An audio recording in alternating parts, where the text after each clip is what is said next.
I believe in Hashem. I trust in Hashem. There never is a moment when that I am alone and I'm on my own. I believe and I trust in Hashem because I understand that He's holding my hand and every step is perfectly planned. He's holding me tight, so I'll be all right. I believe and I trust in Hashem. Good Yantiv. It's now Yud Beis Tammuz, Chag HaGeula of the Frierdiker Rebbe. And as the Frierdiker Rebbe tells us, it's a Chag HaGeula for all of us, for every single Yid. When the Frierdiker Rebbe was freed from jail and freed from Kastrama completely, he said this is not only a personal freedom, it's for all the Yidden. Because by the Frierdiker Rebbe coming out of jail and being freed completely, he was able to spread Yiddishkeit all over the world. The Rebbe tells us that on a day like Yud Beis Tammuz, we should learn the Maimer of the Frierdiker Rebbe. The Frierdiker Rebbe gave us a Maimer that we should learn the first year after he came out of jail, after he was freed. The Maimer begins with a Mishnah in Perkei Avos. So before I begin today's story, I'm going to tell you something about that Maimer. The Maimer begins with the words, Asara sheyoshvin va'iskin b'Torah.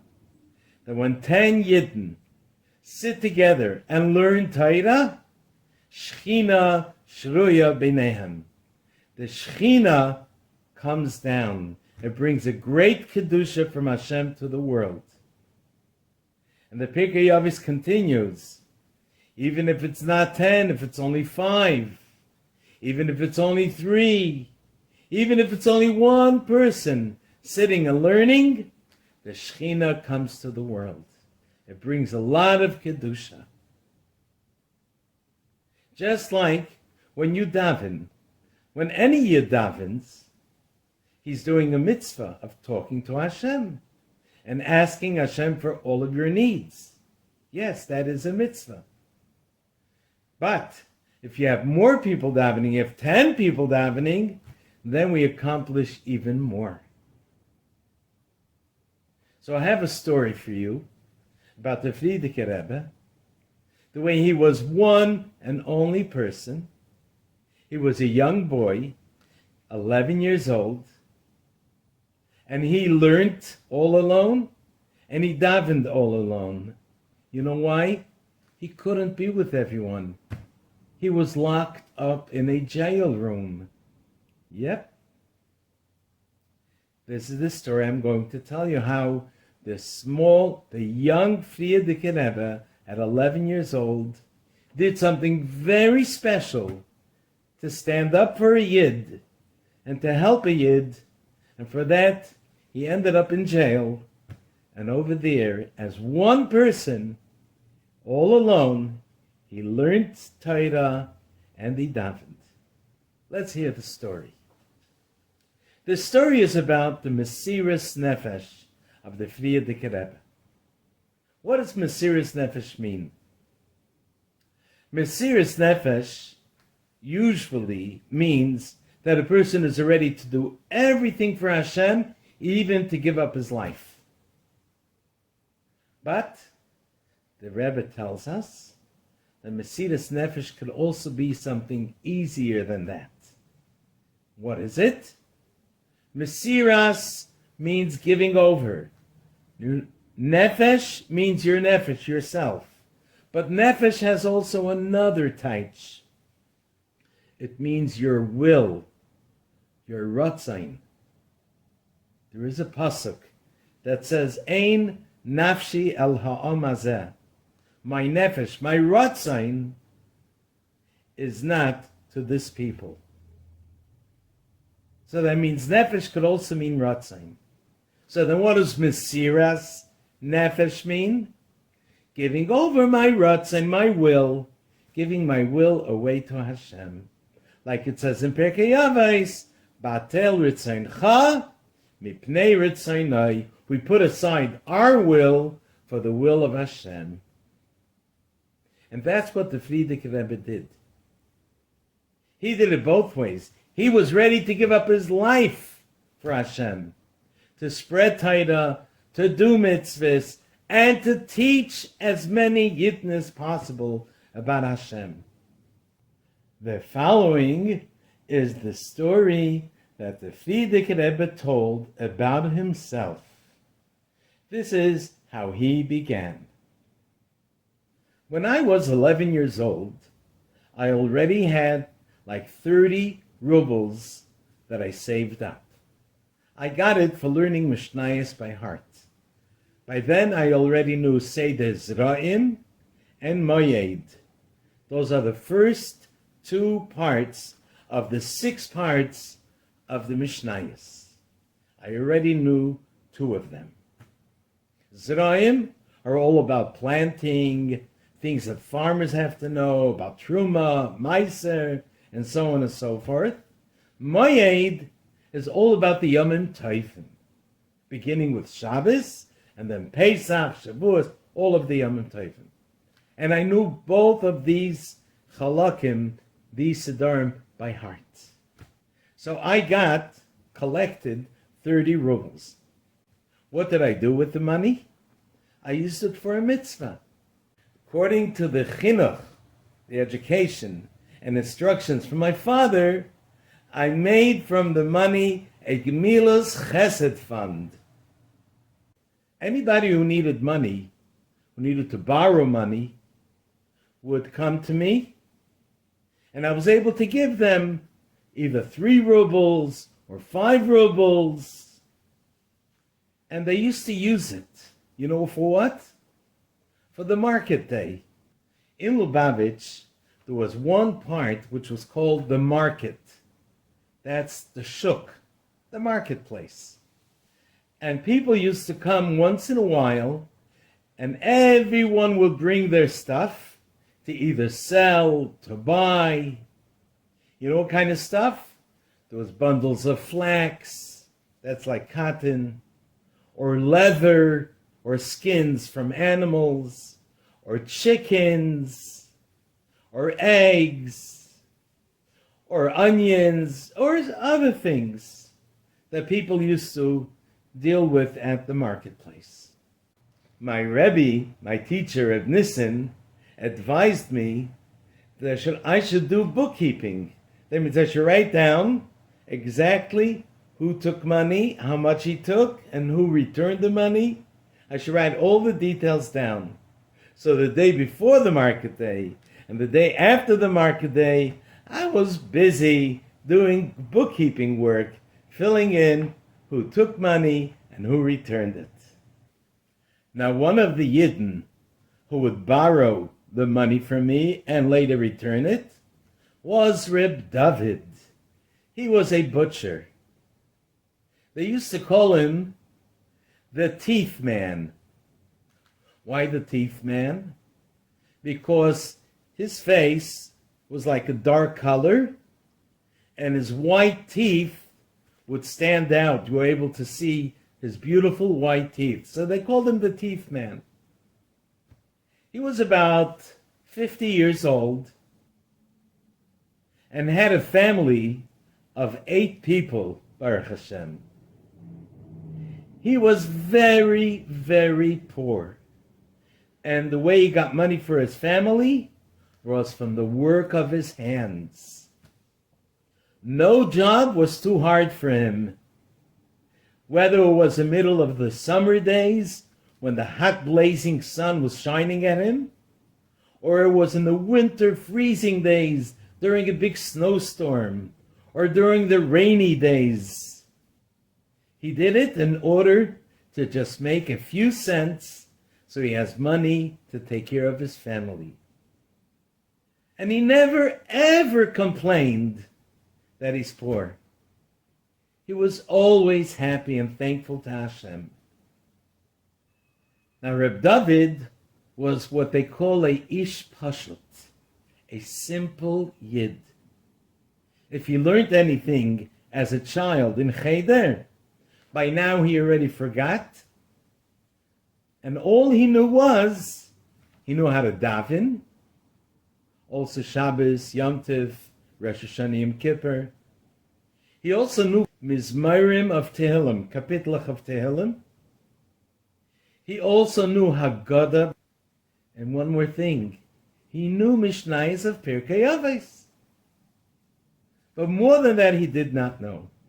But he was a very honest person, straight going, and everybody liked him and respected him.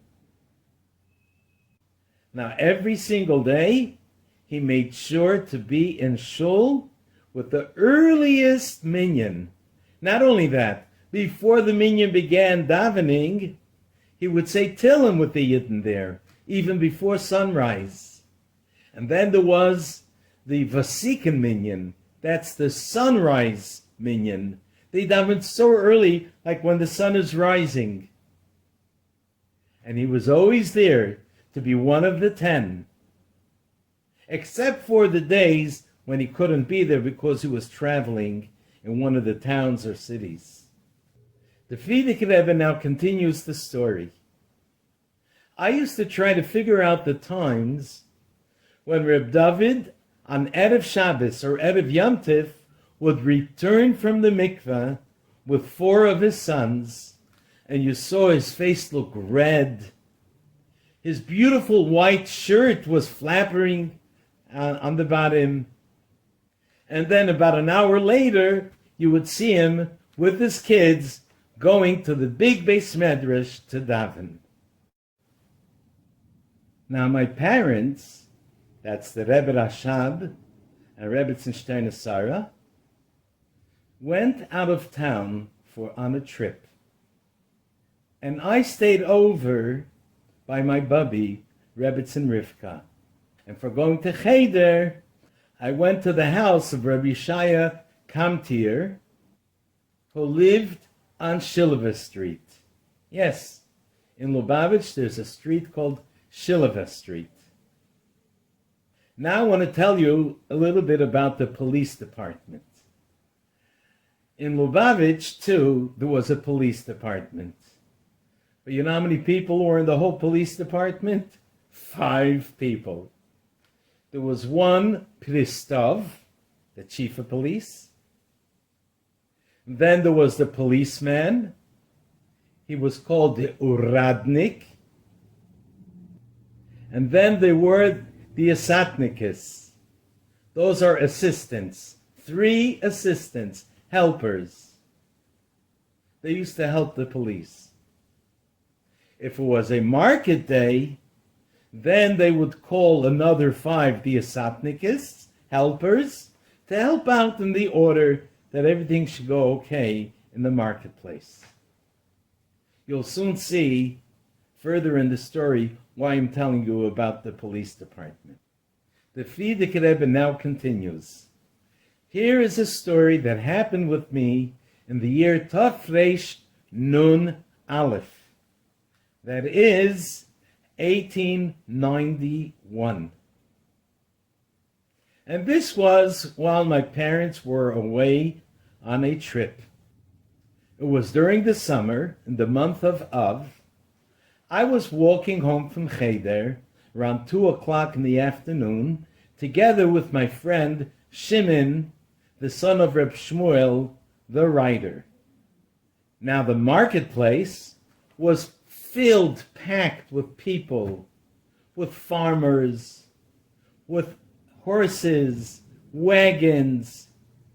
It even spilled over to Shilva Street and other streets leading to the marketplace. They were filled with horses, wagons, and farmers. As we were walking, we met Reb David the butcher.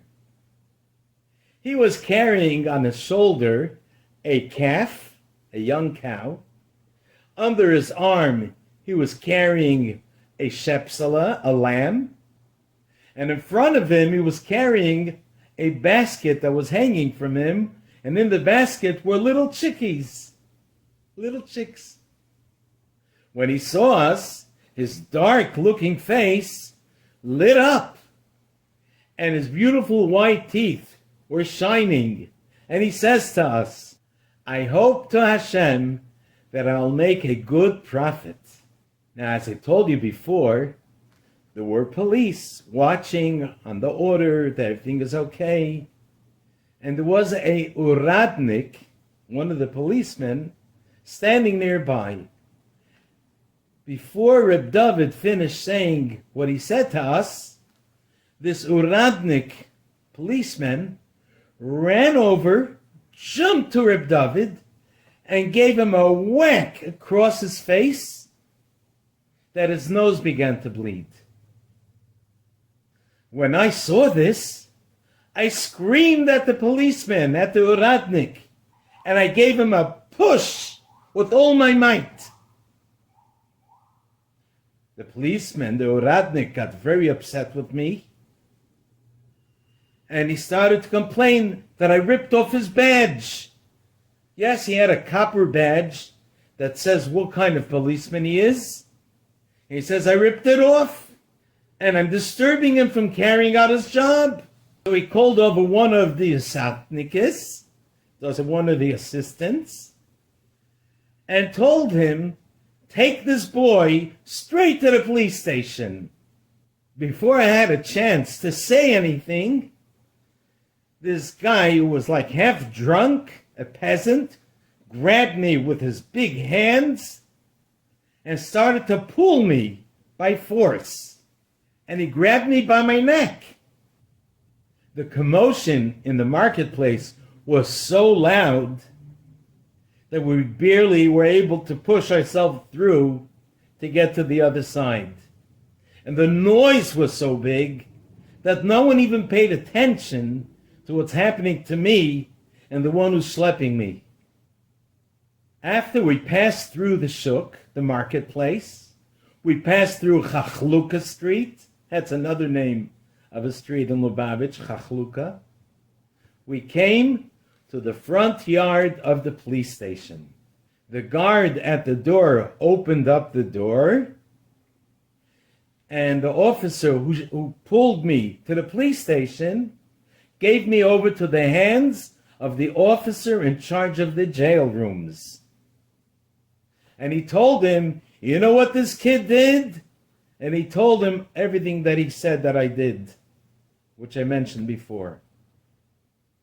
The officer of the jail looked at me and gave me a very bad look, like a disgusting look. And then he gave me a slap across my face and pulled me by my ear until he brought me to a room. He opened up the door and pushed me into this dark room and locked the door behind me.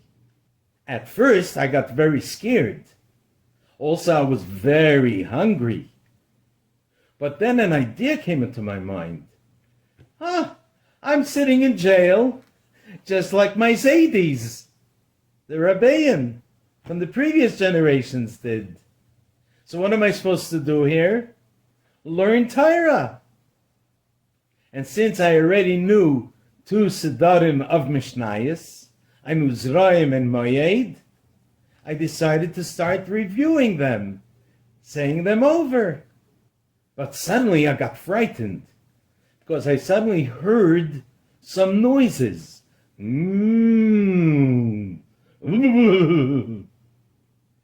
imagination was scaring me. What can it be? But I decided better concentrate on the Mishnayos that I'm saying by heart, that I'm used to saying. And I moved to another side of the room, away from where the noises were coming from. And I just continued saying Mishnayos by heart. Over 40 years later, the Frierdiker Rebbe says, while he's telling the story, I still remember that I was debating in my mind how to daven mincha. You see, I was in a very dark room. There was no window, no clock. So I knew I had to daven mincha soon. So I started to say Ketayres and Ashrei. When it came to say Shemoneh Esrei, I was thinking, what kind of Shemoneh Esrei should I say? Should I add the extra part that we add on the fast day? Because it's a Yom Tzara. It's a day of a very serious problem. And also maybe I should say Al Chet. I have to do tshuva. I remembered most of the Al Chet by heart. But then as I thought about it a little more, I thought, no. Today, you know what's today? Today's a Yom Tif. Yeah, for me it's a Yom Tif. I shouldn't even say Tachnun. You know what kind of Yom Tif? Because Hashem gave me the schus to sit in jail because I helped the Yid. And with the feeling of simcha, I daven Shemoneh Esrei with the proper kavanah as much as I was able to. Now we find that Eliyahu Hanavi davened to Hashem a whole day. But when did Hashem answer him? The time of mincha, which shows us how powerful the tefillah of mincha is. And as we're going to see in the next part of the story, Yimiyat Hashem, now that after the Frierdiker Rebbe davened mincha, he was freed from that jail, as we will see him Yirtzeh Hashem in the next part of the story.